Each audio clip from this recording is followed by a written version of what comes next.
There are people out here, and this applies for friends, relationships, whatever. There are people out here who do not believe in taking breaks or giving people space and etc.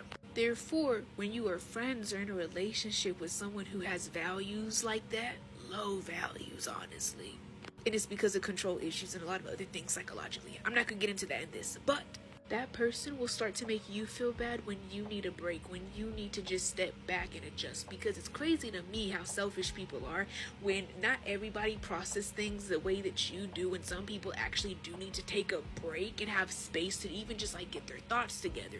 You know, some people have ADHD, like myself. I have ADD. I get overstimulated. I know my limits. I know things about myself, and to be with someone who's going to not allow me to do what's best for myself. How do you truly care about me? I'll wait quickly. Because this clock, y'all know this clock. Because every time they're going to show.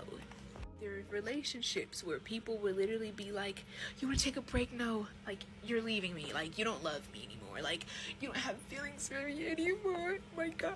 I find it so funny how we can't grasp the concept that just because you love someone doesn't mean that you can't leave or can't walk away or can't take a break from you. Love, we act like love is the barometer to stay when it's not. If you love him, I think you should stay. You're right, he loves me. So even though he, verbally abuses me, emotionally abuses me, he manipulates me, he gaslights me, he talks bad to me and belittle me, he also, makes jokes and calls me sensitive when he says things that are out of pocket. But you know what? Because I love him, because he loves me, I'm gonna say, what? What? My friends watching this, they know how I am. I always deal with how I am.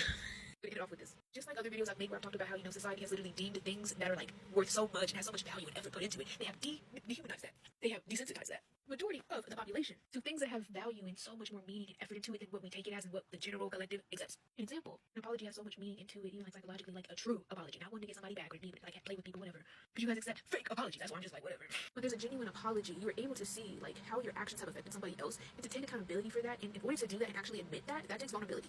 How many people lack vulnerability? But you're dating Jason, you're dating Cindy, and they lack vulnerability. They don't take accountability. To be able to truly step outside of yourself and to be wow, I'm sorry that I offended you or whatever it is, and be I won't do that again. That takes a lot that people just can't do. This is why there's fake apologies. You give that with Brian or Lucy, and then they end up doing the same things as if nothing ever happened, if you never said anything. Because that's who they are. And we can't change who people are. This is why instead of you trying to change who you are to fit somebody else's life, which to me, you're settling, do we hear how this sounds? Also many people in relationships and friendships put it on you to fix their trauma. They put the accountability on you, and every time you trigger them, they end up being it's your fault. So to take a break with someone who has opposite beliefs and values, etc. than you do, they're going to make a problem when you leave. They can even gaslight you by being oh, you're leaving, you don't love me, you're giving up on me. And it's just so funny to me because we act like we have to be with somebody else in order to heal, in order to do things. But a lot of people use that as an excuse to be well, babe, we're supposed to be growing together. No, not everybody's supposed to grow in a relationship. Actually, believe it or not, your story isn't everybody else's story. So but manipulation once again. They also manipulate you too because they don't want you to take a break because they're scared that if you take a break, you're going to leave. That's why I'm saying all this manipulation. It's literally a strategic way to all of these things I'm saying psychologically. There's so much information in psychology. All of this is psychology. Also, a lot of people have abandonment issues. Some people don't want you to be your own individual because they like to feel needed. Therefore, they're going to do whatever they can to feel needed and to validate that void that you are fulfilling in them, if that makes sense. But it can never truly be filled or healed because it comes from us that has to heal it, not other people. No. What if that person dies? There your life goes because you put all your emotions and stuff in somebody else's hand instead of fixing your own inner work and doing healing to connect yourself to yourself and not connect a man or a woman to your living being. Live for yourself.